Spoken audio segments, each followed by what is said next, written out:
Well, hello everyone, and welcome to Innovation in the area of job placement. I am super excited to be with everyone today. We've got miles and miles of content to cover, and I'm going to start by introducing myself, and then we're just going to walk through not just job placement. I think we've graduated from job placement to business development, and what does that look like when we mix in business development with creativity and innovation. And when we put all of those items together, we're going to find that those three recipe items will create a recipe for success in the area of job placement that we really hadn't seen before. So with that, I'm going to go ahead and get started by introducing myself. Well, I am Ashley Johnson Cross. I am the CEO of Big Consulting. And for those of you who want to know what that stands for, Big Consulting stands for Building the Ideas Gap. And part of my area of specialty is to build the ideas from the inside out with business and industry. And I found that we are great with strategic plans. We are great, some of us, with policies and procedures. But what we lack is the creative component that we really need to take business development and job placement to another level. I am an ideas girl. You want big picture, and I love to take the big picture and mix it with the tentacles of policy and procedure and those boots on the ground folks that make it happen. And I've seen great strides in this area by doing so. I am a former business engagement manager. Worked for the wonderful Arkansas Rehabilitation Services, had a phenomenal stint of about 8 to 9 years there, and started off just regular job placement. And then eventually that graduated, and I was in charge of all of the corporate accounts. And we did segmentized business development, which many of you guys are adopting across the country. It's very exciting. I handled the corporate accounts, and I was responsible for recruiting the Walmarts, the JB Hunts, the Tyson Foods, and literally doing something that had never been done before, which was to partner with those individuals to build a consortium that in the state of Arkansas we hadn't seen, where we literally had a business relationship with the VR agency and the businesses on a level to where they were even willing to commit dollars to make sure that we had everything we needed to be successful in the area of business development. Very proud of that. I'm also a professional and personal life coach. I am a business engagement guru, and I'll use that term loosely because it depends on the day and it depends on the setting. And I am a traveling motivational speaker and author. I've written right now about 8 books in the last 2 years. And so I am definitely very excited to be with you guys today as we go to another level, marrying innovation, creativity with policy and procedure to come up with a recipe for success. So enough about me. Let's go ahead and dive into our content for today. And we're going to immediately begin with innovation. And what is innovation? What is it and how do we do it? And why is it important? And some of you may be saying, well, this is a bit dramatic, or this is a bit charismatic. Why do we need innovation when we've got policy and procedure, and we've got a great team, and we've got leadership? But you're going to find as we go through the course of this training, you're going to find that innovation is a vital part of strategic plans that maybe we have left out. So what is it and how do we do it? Innovation is the introduction of something new. It's a new idea, it's a method, it's a device. It also deploys strategies. And when I say introducing something new, you do realize that we can introduce something new while still maintaining the framework of something old. It's a new idea or a method or device. And that new idea could be something that maybe has been on the table before in the chambers of our creativity where we brainstorm and have all of these great ideas. But we've got to figure out, how do we marry innovation with creativity and then force that into another level, which is actual. So I want you guys to take a look really quickly at this kind of chart, if you will, on innovation. Before I do that, I want to kind of compare innovation and creativity for a minute. So let's look. Innovation is converting creative ideas into desired outputs. I cannot stress enough that it is just not enough for us to be creative. Creativity is the generation of new ideas. So new brochures and new marketing materials, all of that is great. But without innovation, it just stays on the table. And that, unfortunately, is what I've been seeing trending across lots of VR agencies where we've made the progress, where we've had the brainstorming, where we've had the technical, the TA assistants, and we've had different people to come in. There's still a missing link in that of how do we do job placement from the stance of innovation? So it's the converting. So we all know if we go out of the country in certain areas, what we have will not be successful in the area of exchanging dollar for dollar unless we convert our dollars to the dollars of the land where we're going. Got to submit to you that for some reason with VR agencies, what I've seen is we're trying to force businesses to do it our way, or we're going into their territory without converting, without making the exchange. And we're trying to do business on our terms, and we're not really seeing the levels of success that we could see because of a failure to convert. And we're saying, hey, it's VR way or the highway. And because business is my background, I was business before I was a VR person. I recognize that there has to be an adequate marrying of the two in order for us to be successful and watch this to maintain and sustain that level of success. So invention to innovation. I love invention because what it does is it wakes us up out of the stupor of just going to work. Right now, especially, lots of you guys that are working from home and you're at your desk, and most of you might be in your pajamas on the bottom. And right now, we are allowing the circumstances of where we are to kind of anesthetize us, and we're not recognizing that this is a great opportunity for job development and for business development to go to a level that maybe we've not seen before, because businesses are now in the same pool as lots of our clients. They're now disabled and they're not possessing the ability to do business as usual. We must wake up and tap into the flow so that we can use this as a vantage point for us to expand job placement and business development. So invention is the creation of a new idea or a new concept, but innovation is turning that concept into commercial success for widespread use. I can't stress that enough, because if our ideas are remaining in one sector, then we've not effectively done our job. We must create ideas and concepts that are able to be converted to produce an ROI, not just for business. Since when did VR not be important? VR is just as important as business. VR is sometimes more important than business, and it's the trade-off. And if we're not willing to see that it's got to be a balanced relationship and use that for widespread use, then folks, I believe we've got a problem.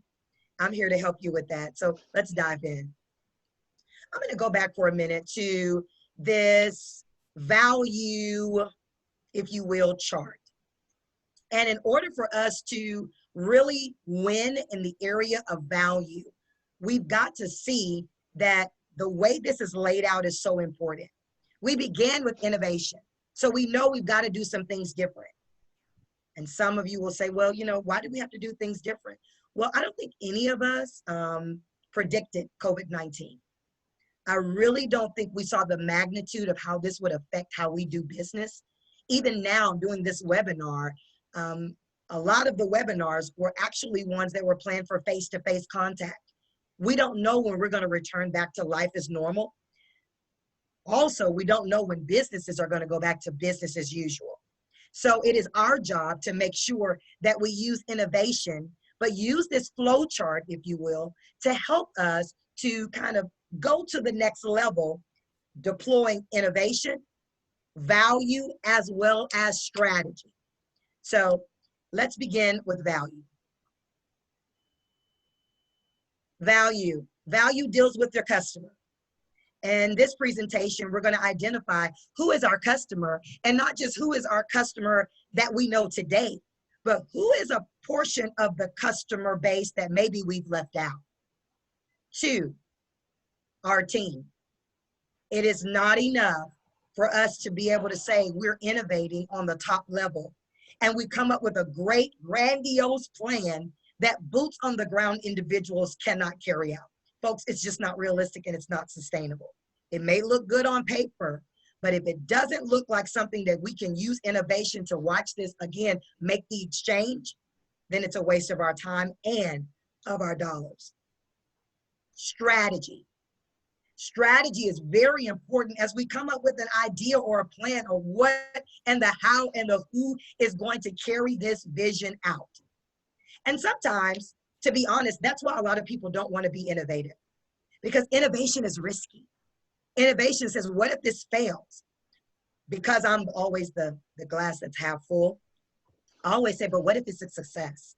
What if we decide to dare to do something while still keeping in mind the policies and the procedures? How do we work within the box? How do we mold something that maybe no agency's done before? And then how do we get a result that maybe no agency's gotten? Next, service. I do a training on outrageous customer service. It's one of my top trainings. And you'd be surprised that it's not just for business and industry. I'm now seeing a rise with even the VR agencies contacting and saying, hey, we need a monument. We need something, a model, if you will, to help us to be able to provide a level of service that makes us the one-stop shop. The company. If we don't get our head out of the clouds and recognize that the businesses are struggling as well, how do we take advantage of the business's structure right now when some of their infrastructures are crumbling? And then finally, business. It's our business to make sure that the business can continue to do business. So it is not just about a flat line. It's not just about WIOA, okay? What's the why? Why are we doing business? And why does this business need to be mutually beneficial? This is how we innovate another level of job placement. All right, so for value, I'm gonna give you a couple of things, 5 things that are very important to value. Number 1 is the response. And this is the knowledge that someone understands the problem and is ready to solve it.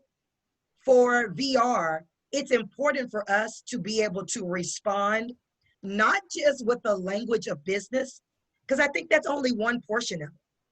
How do we adequately respond with innovation where we mix in the language of business with the policies of VR, sprinkle in a little creativity, and then we're able to respond to a business customer that says, look, right now, we need people and we need them yesterday.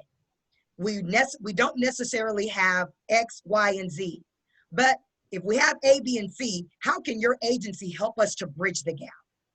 We must be able to respond in a way that engages that business to want to continue to do business with us. Service.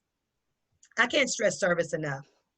The ability to clearly spell out the details while eliminating the perceived risk. And in a little while in the presentation, I'm going to really deal with essential job functions, which is huge right now. For the businesses that said they couldn't do business with us and with our clients because they had to be able to do this, this, and this, if we will sell the value of what our clients are able to do, especially in this pandemic, we're going to come out with our agencies properly positioned to a level that we've not seen before. It's very exciting to me. It can also affect the credibility and the trustworthiness of the company or the VR agency, depending on how well we handle those service-related needs. So we've got to be proactive. If we're going to be innovative in job placement and job development, we cannot wait to the business to come to us and say, this is what we need. Had a great manager, Rodney Chandler from Arkansas, amazing in the area of business. But he taught me something very valuable that I'm going to share with you. The people that get the extra opportunities are not the people that are waiting on someone to tell them what they need. The people that get the extra opportunities are the people that anticipate what someone needs. So why is innovation important? Because you've got to be able to anticipate what that business customer needs, whether you can actually physically see it manifesting or not. We've got to begin to start with the creativity, then get with those policy peoples. How do we take that and make it innovative? So now we've created a model that has anticipated the needs of business. Quality, a consistent formula that results in well-made products or services. And we know well-made products or services in the business world and for VR for us is our clients. We've got to have a formula that's going to work. And we've got to be able to deal with the quality of not just giving someone a client. Those days are over. Now we've got to really, really zero in on quality. Price, we know that there's no price on human capital, if you will, but we do also recognize that price is a negotiable terminology when it comes to a placement with a business or industry. It's an assigned value. And so it is our job to be innovative enough to draw the business customer in to see one word with our clients. It's value. If you value something, you'll do whatever it takes to keep it, maintain it, and sustain it. Time. Okay, we've got to make sure, and we preach this, that we've got motivated, dependable, reliable clients. But I'm also going to share that we must also begin to train the businesses how to treat us, not just train our people how to treat a business. In the business world, there is a terminology that I'm going to use. You're going to hear me say it multiple times, and that's that ROI. What is the return on the investment? When we recognize that now we've got a quality client, that changes the terms of negotiation. That means, wait a minute, business customer, these are our expectations for you to meet. We're not just desperate for a placement because now we have stressed quality and we have stressed value. So I'm calling this Ask Kyle. Kyle, I want to thank you for joining us. I hate I didn't have a lovely picture of you. But Kyle, can we just talk for a minute? Have we successfully offered value to the customers we engage? I think when it comes to the business customer primarily, I think anybody in VR that's been around can definitely articulate that VR provides value to our client customer. Right. But as far as I think that as far as my 30 years, when we started doing business engagement 30 years ago in a state VR agency in Utah, at first it was self-centered. We were trying to get our needs met. And what I mean by that is we were trying to get our clients a job, and that's all we were interested in. And there were a lot of people that were doing that by trying to get the business to see the social benefit or the feel-good benefit of hiring our clientele. There were a lot of people that were talking about other benefits of hiring people with disabilities, but where I think that the profession is starting to head is really asking the question of what value do we bring to a business? And really from a business standpoint, when I was in business, all I cared about was my competitive advantage.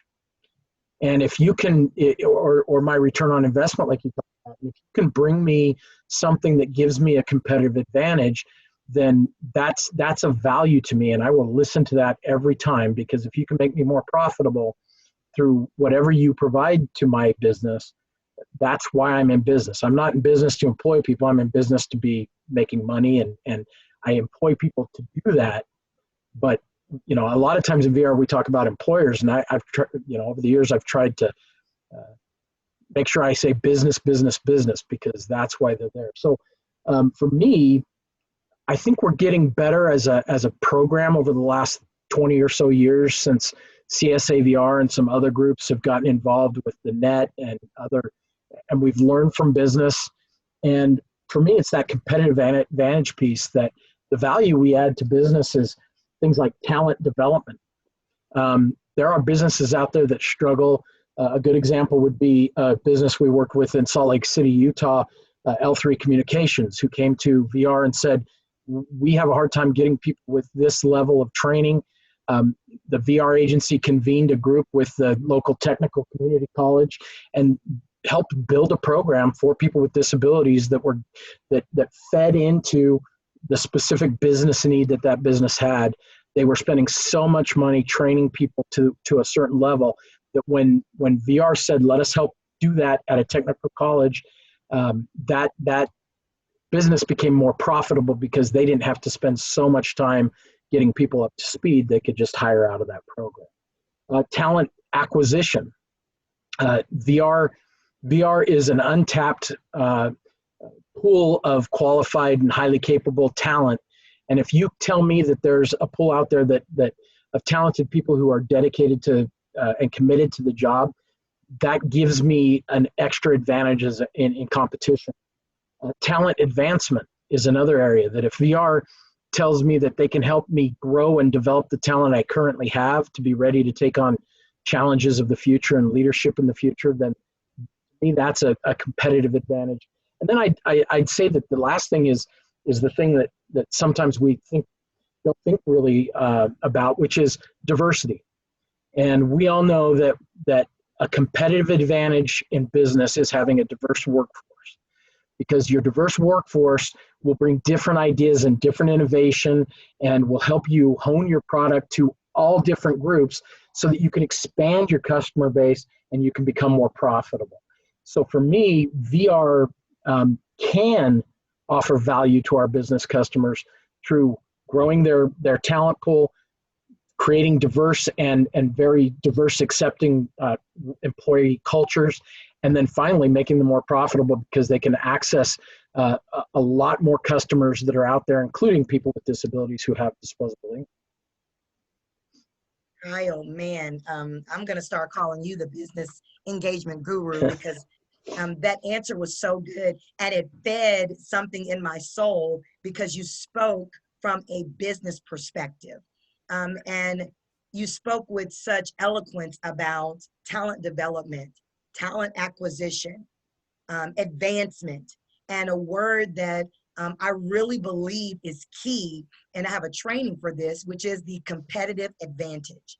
And those terms alone, if we would make that our area of focus and begin to innovate content and to build a quality client around those terms, then what we've successfully done is we have now tapped into the value equation. I think this is so good. Value equals, number one, quality. And quality is where we might need to kind of shore up a little bit. And I'm going to talk about that in a little bit later in the presentation. Service. And that divided by the cost equals a value to the business customer that maybe they weren't expecting from, quote, a state agency or a VR agency. They might be expecting that from a business to business perspective, but maybe not from a VR to business perspective.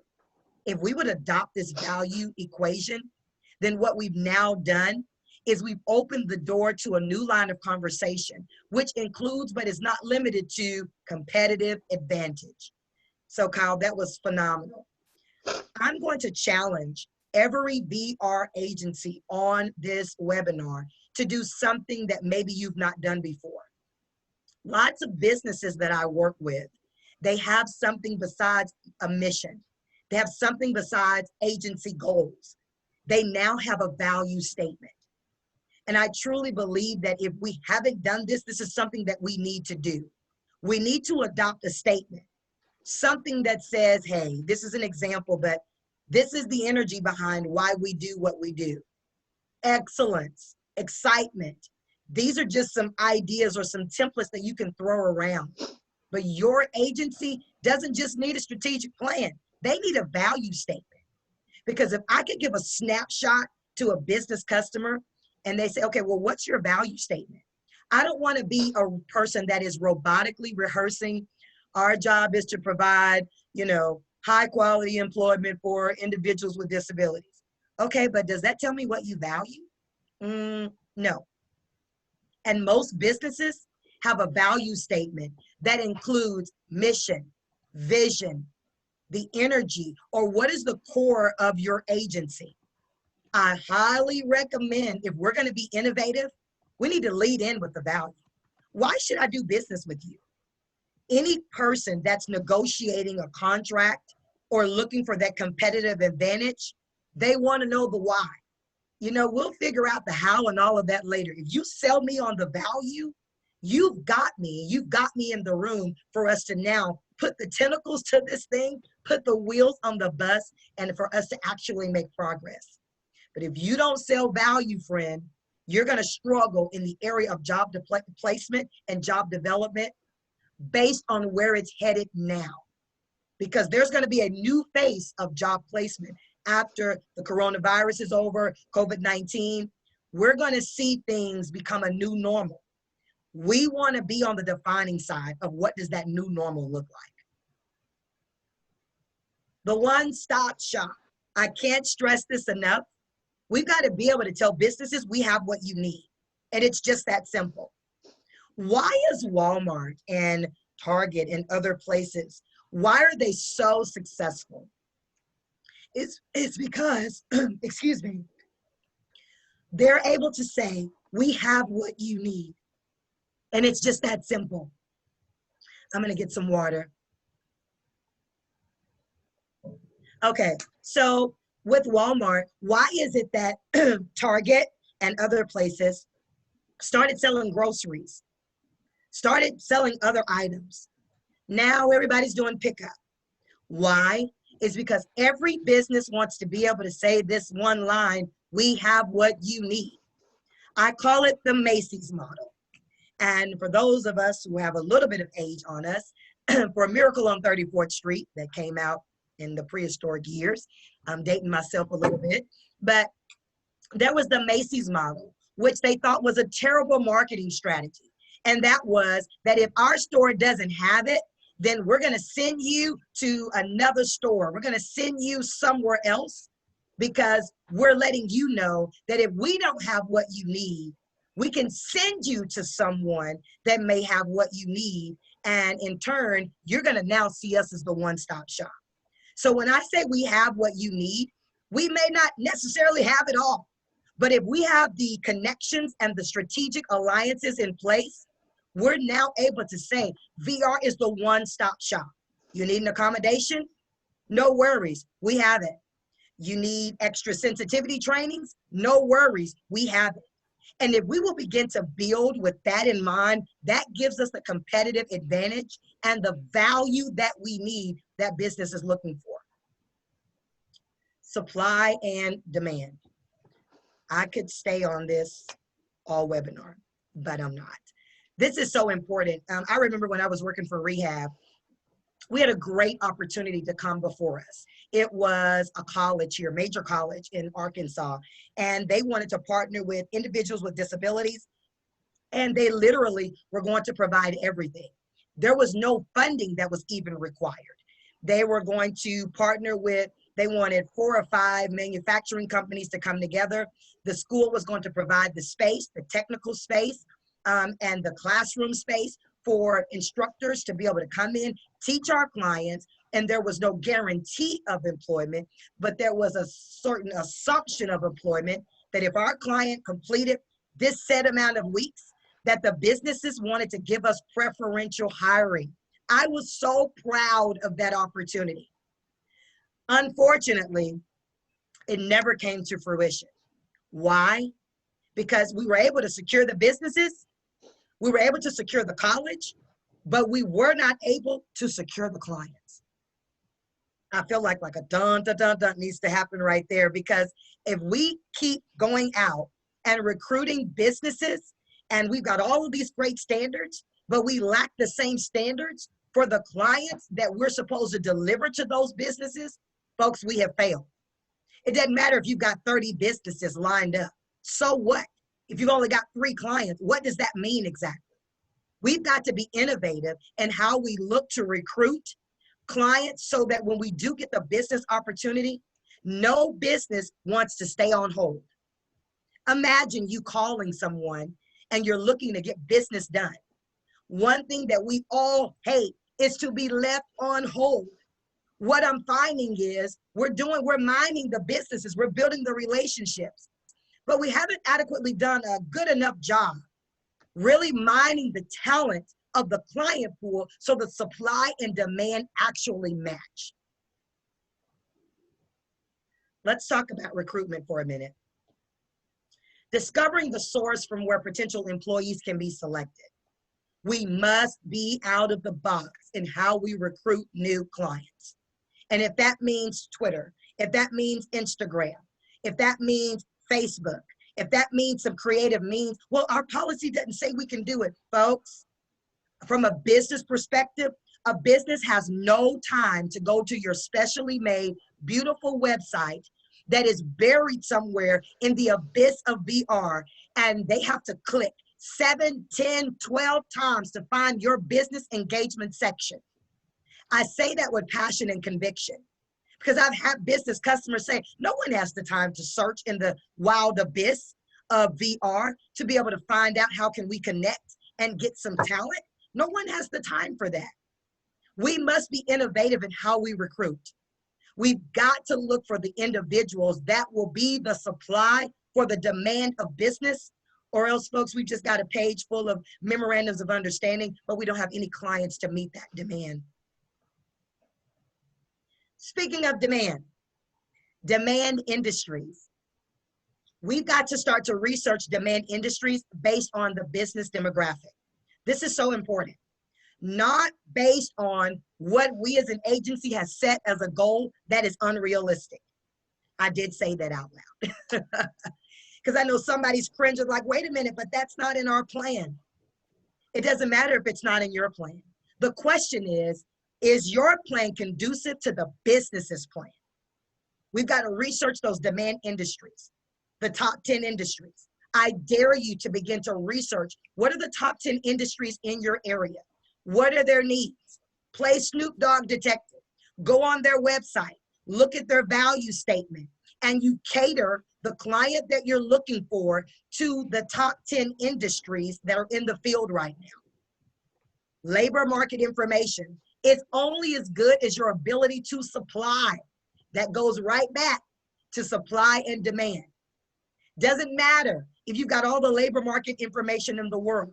We've got to have that client base that goes back to that value proposition. Value equals quality plus service. We've got to have quality clients to fill the supply. And then the sweet three. So the top 10 demand industries, I highly recommend you do this if you want to be innovative. And then drill down. What is your sweet spot? What is your sweet three? What are the companies? What's trending right now in your area? And then, folks, why are we trying to dig a well in an area that's dry when there's water running already over here? What's your sweet spot? Tap it. And then you'll find out that when you begin to tap that, normally where you tap where water is already flowing, something else is soon to come. It's time for Ask Kyle. I love it, Kyle. I feel like we should have theme music or something. Yeah. So, Kyle, what would you say are the top demand industries trending in VR at this time? And I know that every agency is different, but I'm just looking for an overall general trend. What do you think we're seeing right now? I think on a national basis, and of course, every workforce development area is different, and has different characteristics. So you really do need to know your own workforce development area and the businesses there. But I think that nationally, healthcare has definitely been a trend that has continued to grow, and now amid all this COVID-19 and other things, the healthcare industry is one that seems to be unsatiable in terms of its demand. I was reading an article the other day that was talking about growing demand in the field of education. At both the primary education level, secondary education level, teachers are vacating those positions at alarming rates, and there's going to be growing opportunity in those areas. And sometimes in VR we overlook the trades that typically you get in through apprenticeships or working with unions. There are a lot of skilled trades that currently are having a hard time filling positions. I heard a radio ad from Chicago talking about they've got more jobs for pipe fitters and roofing specialists than and it's paid apprenticeships and things like that through the local union, but they can't get people into those positions. And then technology. I think that there's a lot of opportunity in the technology field across the board, but especially with this COVID-19, I think that as we head into the future, this virtual workspace is going to become more and more common. And with that comes the need for support specialists and people who know how to utilize virtual office spacing and how to set those things up. And then the last one I jotted down was just the field of logistics or transportation. You're going to continue to see the need to get people and products from point A to point B, and it takes a lot of specialized skills to be able to plan that, to be able to deliver it. Truck driving all the way to scheduling and doing those kinds of things. Those were some of the ones that I've had the most experience with over the last 20 years. But one of the things that I've found is vital is if you're in the field of business services in VR, your agency head or executive may sit on the workforce development board for the state, but it's essential that you are involved in those local meetings with the workforce development boards that are in your region, so that because usually that around the table is business, and they're usually the businesses that are the current high demand career opportunities. And if you even though you may not sit on that board, you being present at those public meetings where you have every right to be there and building those relationships and listening to, I think that's probably the biggest key, is listening to business and what their need is. Once you do that, then you can go drill down, in Florence, South Carolina, sat in on a meeting and found out about this family business that makes burritos in a large factory. And they had a demand for certain types of clientele. And when we went out and we researched that company and we found out more about it, we found some niches where our clientele could really fit in well and be a competitive advantage for that business. So, make sure that you're available. The other thing is joining the Chamber of Commerce and attending meetings, joining different groups and attending those meetings so that you can be where business is and where they're talking about their needs. That was so great. I jotted down some notes as you were talking. Just thank you so much, Kyle. Just a wealth of information. But I like to kind of pick a little bit. And I think Kyle brought out great industries. And he said something that sparked my attention. He said, we need to be at those workforce meetings. We need to be at those chamber meetings. But I'm going to give you a phrase that I've seen that I don't want to continue to see. And that's present, but not present. Right. And that is, a lot of people are going to the meetings and saying nothing. If we are to be the expert, and that's one reason why we're not saying anything, is because we haven't really become the experts in the one-stop shops. When we are the experts, there's a level of confident communication that comes along with it. We must not just be present at those meetings, but we must be present. We need to be a part of the decision making. Kyle, we need to be the ones to say, hey, if this is what's trending, then, okay, I need to be able to take this, that's that innovation again, and convert it into something that's going to benefit my agency. Right. But unfortunately, what I found is we're present but not present. Nobody's really talking. 1 in 3 sectors across certain states are really, really active. You got the ones that are really booming, and then you got the ones that are just sitting.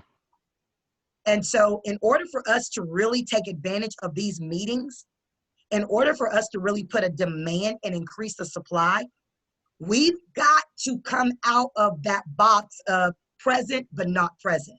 Right. And really dig in and find out what do we need to do to be innovative in the area of job placement like we've never seen before. Is there a training that our people need to go through? What is the level of confidence? Why are we not cross-training like we should? So Kyle, thank you, because I think you gave such a great response, spoken from somebody that's got the passion. Because if you heard the burrito family and you did nothing with that, then you would have been just present. But you were not just present, you were present and then you were present. You took that information and converted it. Folks, that's what it's going to take for us to be innovative in this job placement sector. So even with our VR referrals, we've got to stop the shotgun approach and even be more targeted with how we refer a client to a business. But we're going to drill back a little bit. How do we even refer a client to a job placement specialist, or in some areas, a business relations representative? How do we do that? Sometimes we need to take the structure, tear it all the way down and rebuild it. Have we considered the caliber of the client?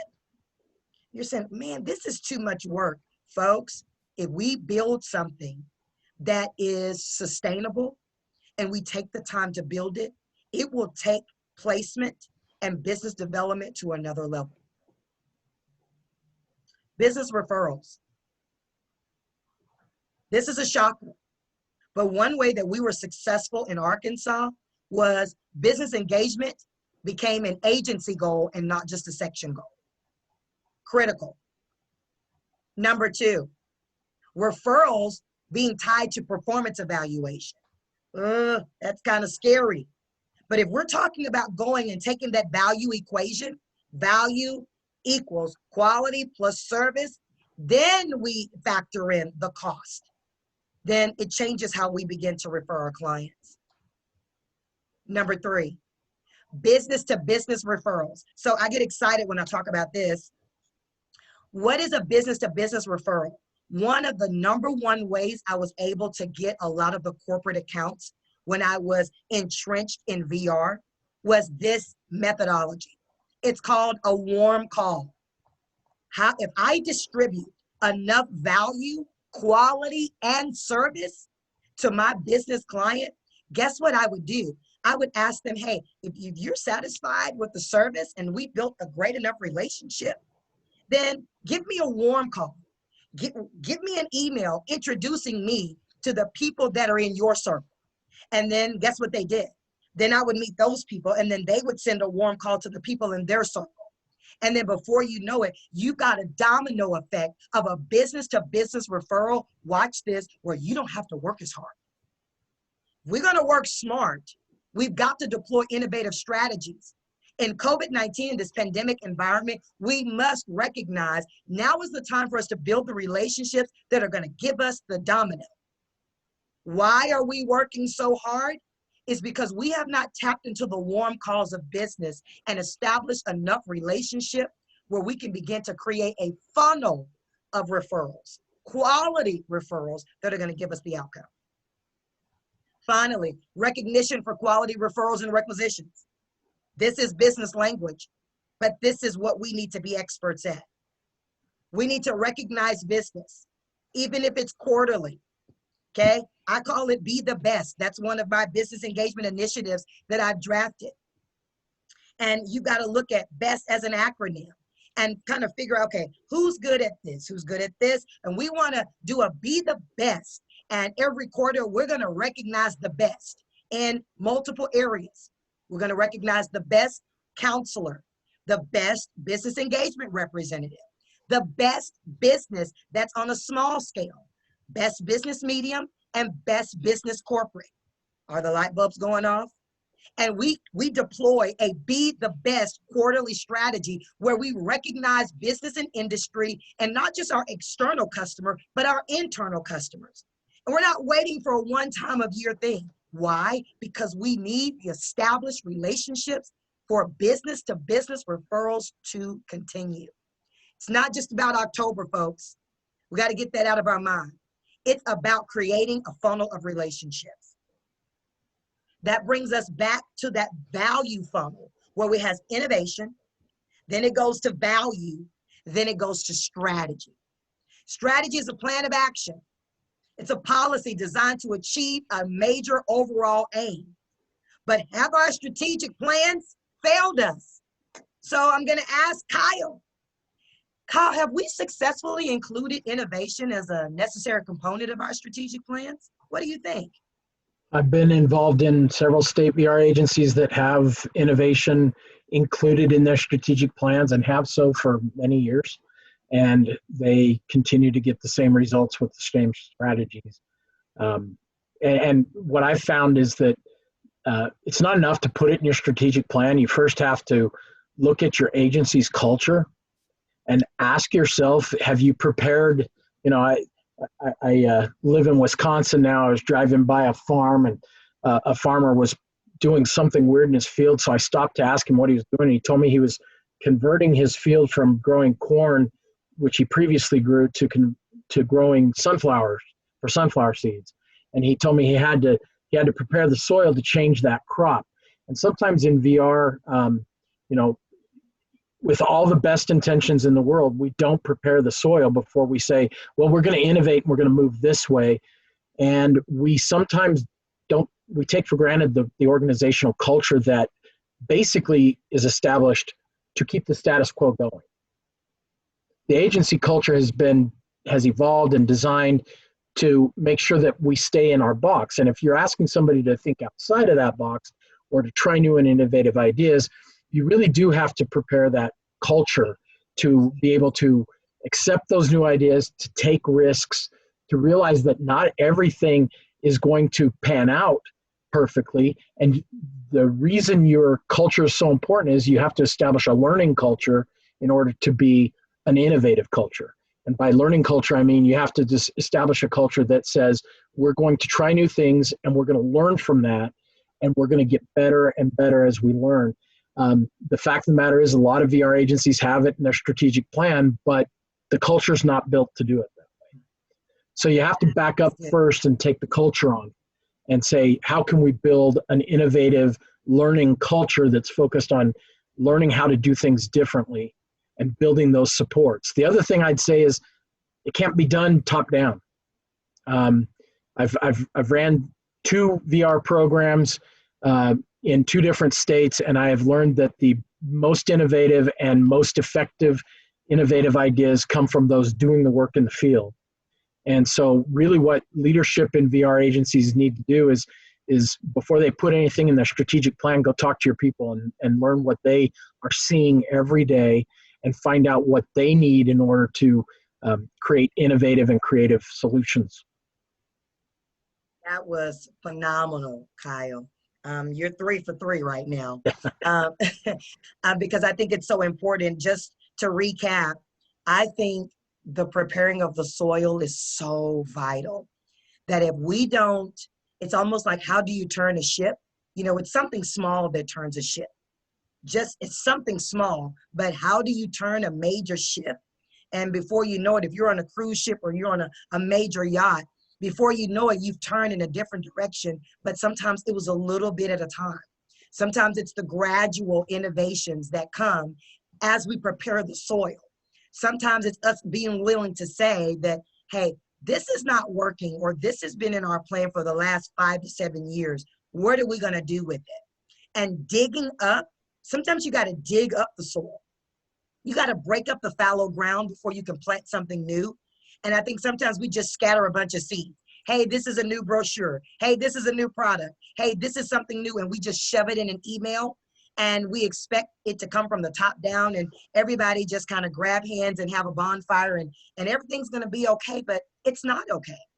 And we've got the frustration from a lot of the people that are having to do the work saying, did anybody think this through?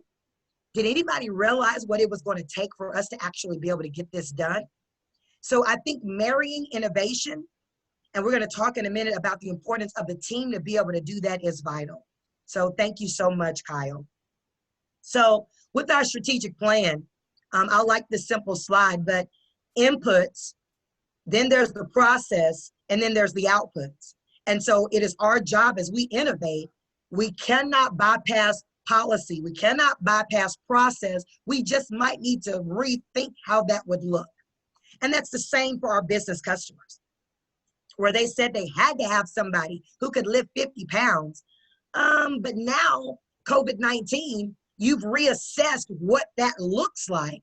And maybe now your process can change, and maybe now we can go in with something new to present to them.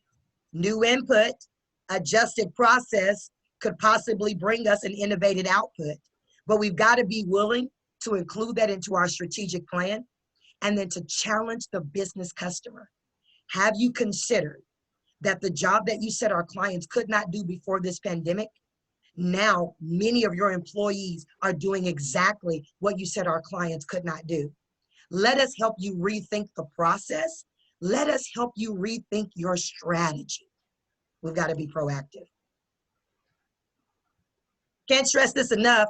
We've got to be results focused, which means no longer measuring activities.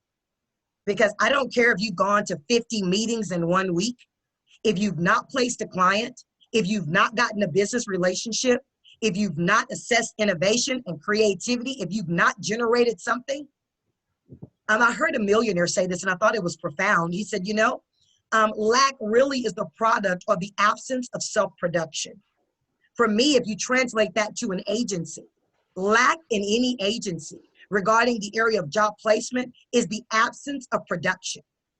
And if we are not knowing that we are responsible to produce, we are responsible for outcomes, then we'll become an agency that's activity focused.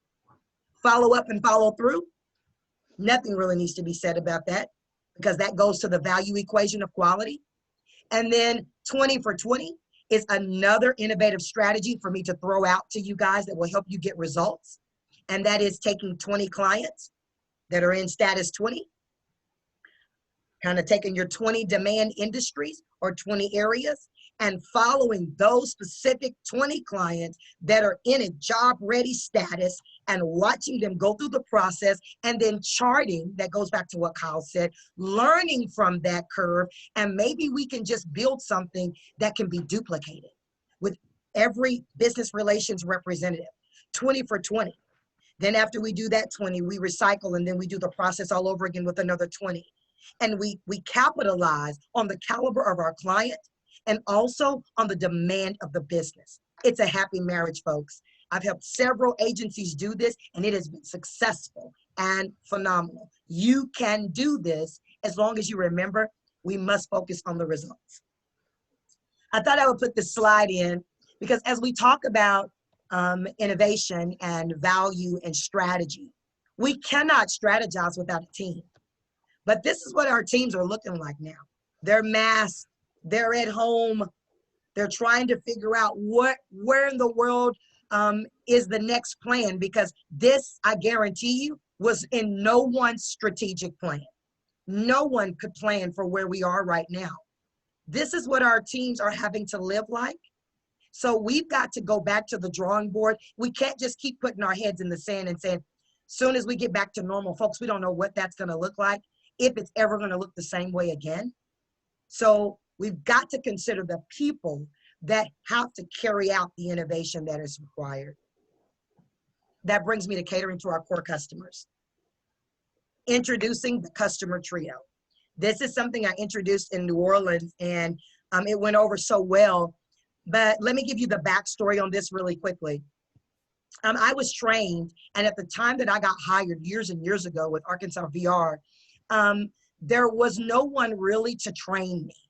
At the time, my manager was building a job placement team, but for where he wanted me to go with corporate accounts and something that had really not been done at the time, 8, 9 years ago, he said, I really don't have anybody to train you but counselors. So we walked through the training, of course, dual customer approach, businesses customer, all of that good stuff. I was adequately and successfully trained and was great at that. But always in the pit of my stomach, I felt like something was missing. Yes, we've got business as customer. Yes, we've got the client as the customer. But something and someone was missing, and I couldn't put my finger on it until I actually left the agency to begin to consult on my own. So who's missing?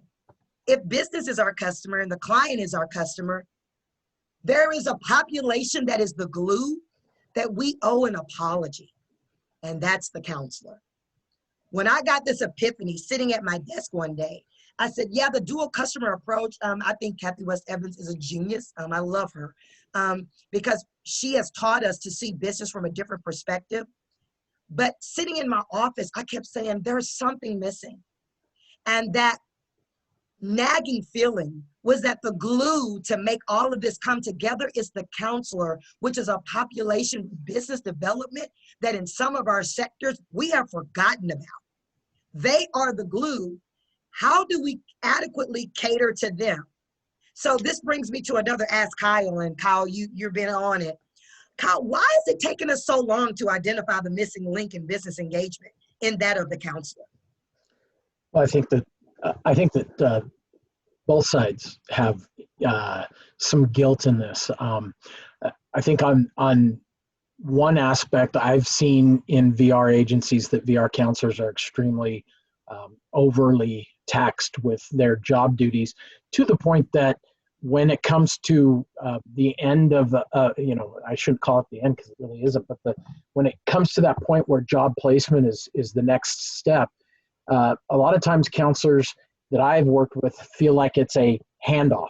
I want to hand it off to the person that's going to be doing the job placement, and you just come back to me and talk to me when you get this person a job. So I think counselors have some area of responsibility for being left out of this trio. I also think that cold handoff and you just get your thing done and bring it back to me when they're placed has prevented counselors from interacting both with business and with the job placement specialist in a way that helps the counselor develop some confidence in their skills of working with business and the job placement specialist or the business relations specialist. So I think that's one piece of it. I also think that frankly I've seen in certain agencies some territorialism.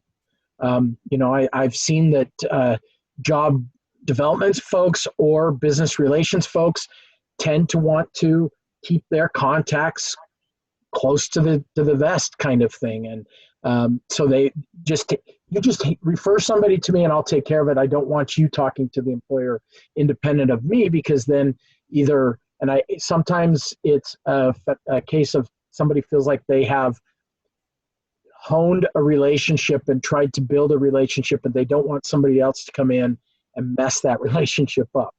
And frankly, sometimes counselors have done that by being more interested in just getting a placement and a 26 rather than a successful closure, rather than really being interested in, is this meeting the business's needs as well as the client's needs? So I think that there's enough, blame, if you would say, to go around. But I think that the real message that we need to get out there is the counselor is an essential part of that stool, the three-legged stool, if you were. And you're not going to achieve any kind of stability on that stool if you don't have all those legs there. And the counselors should really be more involved in this for other reasons, because as a manager of a program,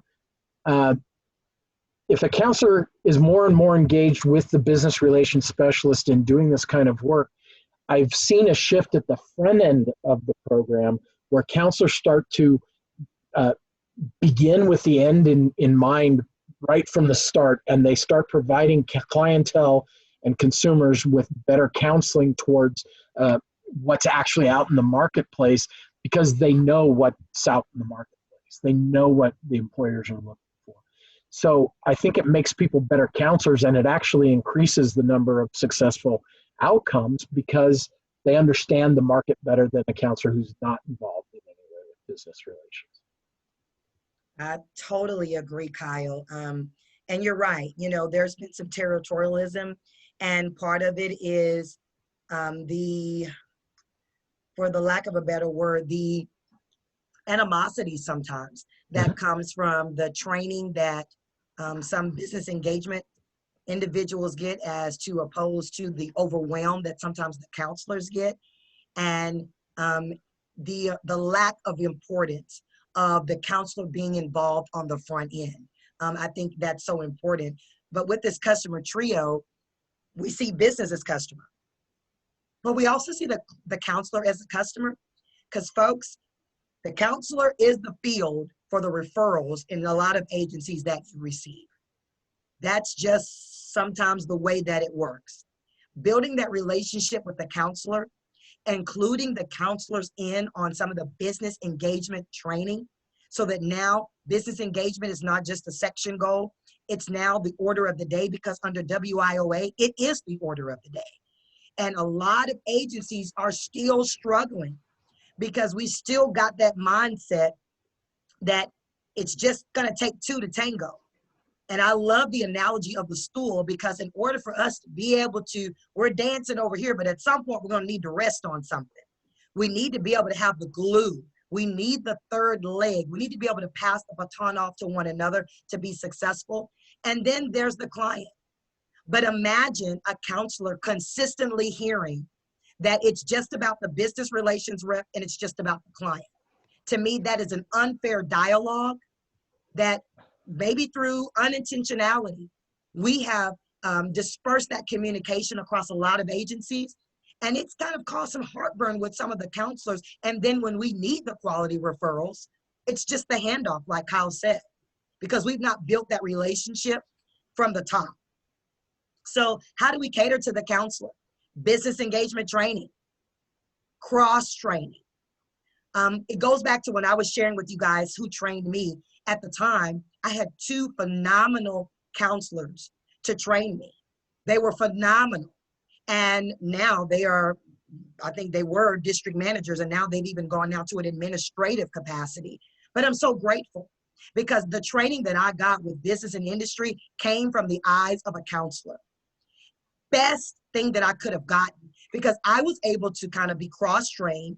And then they, because I really didn't have anyone at the time that could give me an inside road, they sometimes went with me to some of the businesses. And we found that the field trips gave an enlightening, if you will, for them to what the job actually required. And so if we really want to say there's a customer trio, the customer cocktail, if you will, we've got to make sure that our counselors are cross-trained and that we include them on the field trips. When a business relations rep goes out to a business, at least once a quarter, at least take a counselor with you. But don't take the counselor, in the words of Kyle, if you haven't prepped the soil. That's why that training is so important. Folks, we're innovating. I know many of you are saying, well, how is this going to work? We're innovating. But in order for us to innovate, we've got to sit down, generate creative ideas, then marry that with policies and procedures and produce something that's going to give us the desired outcome. Finally, we've got to recognize the counselors.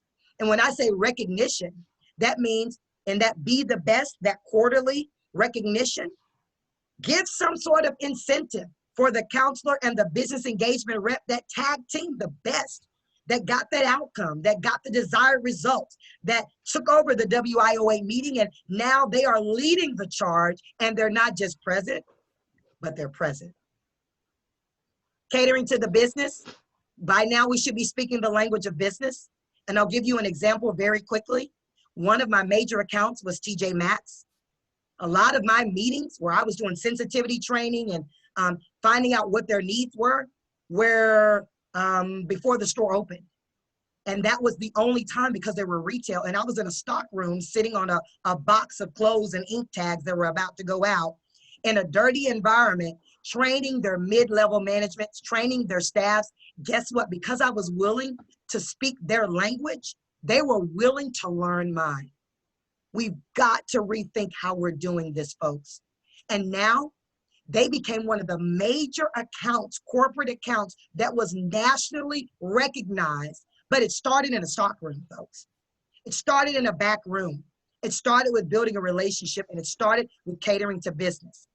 I've had to kind of walk around and give my spiel as they're on the walkie-talkies, as they're having to engage problems and issues. And some days I've done a ride along with some of my managers. Yes, where I've observed them for the day. Because if we don't know what their life is like, then we can't speak their language, but then also we do our clients a disservice by placing our clients in an environment that may not be conducive to the caliber of their character. Research the business. Don't just information dump. We've heard this multiple times, but go a step further. Research the business. With JB Hunt, after researching their business, one way that, since they're a federal contractor, we were able to determine that now there is a method by which if a client applies with JB Hunt, there is a drop-down menu that they can say they were referred by blank blank rehab services. What does that do? That helps them to know that they're partnering with us. It helps them to meet federal mandates, and it's optional.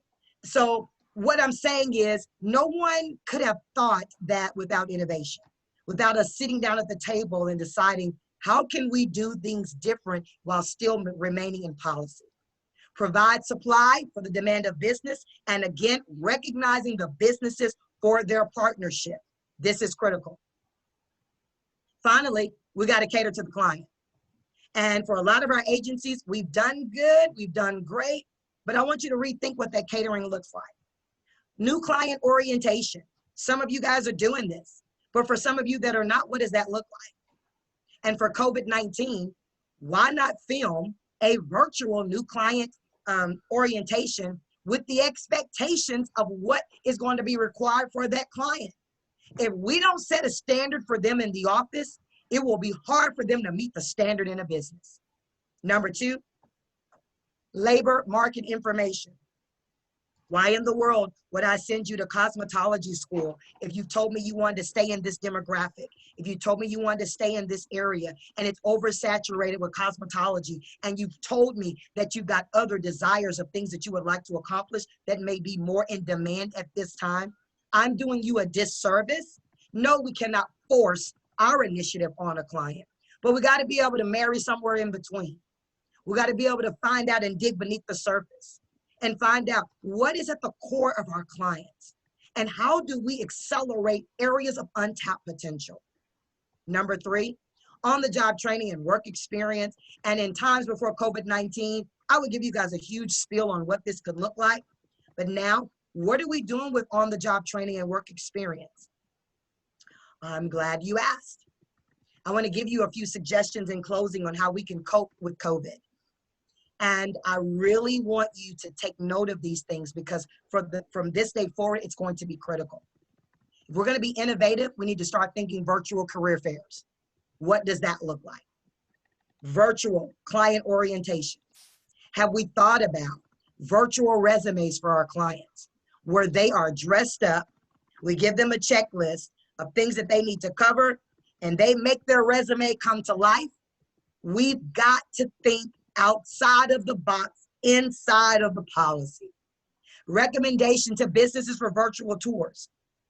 My niece is being recruited right now by a school in DC, a college in DC. I was amazed that they had a student who sent them a link. We were literally able to walk through the entire campus virtually, from the dorms to the cafeteria to what life was going to be like, because colleges are having to make the shift. My question to us is, has VR made the shift?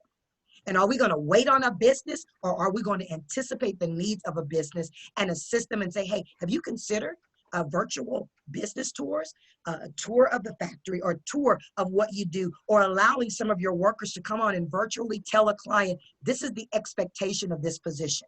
Virtual training, virtual job descriptions, reassessing the essential job functions, not just for the business, but for us. What's essential right now? And spotlighting companies who have more than just a spot. The companies that are not just putting a person, a butt in a seat. We want to highlight the companies every single quarter, every month, however you want to do it. With some of the corporate accounts, I would do a quarterly lunch and learn with them.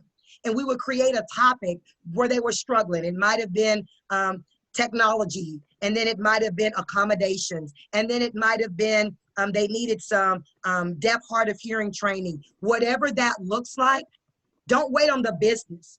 Let's get innovative and create a menu of services and do some things that maybe no other agency has done before. Folks, I want to thank you. I want to thank Kyle and every single person that attended this webinar. I truly believe the light bulb has come on in a lot of areas. No, we don't have all the answers, but we can start by asking you questions. I'm Ashley Johnson Cross. My email is bebigonpurpose@gmail.com. You can contact me. I'd love to work individually with your agency. Folks, these are things that are doable. Now it's just time to do it. At this time, I want to turn it over to whoever's going to field the Q&A. And again, thank you guys so much for your time. This has been a phenomenal webinar. Kyle, thank you. Thank you. Thank you.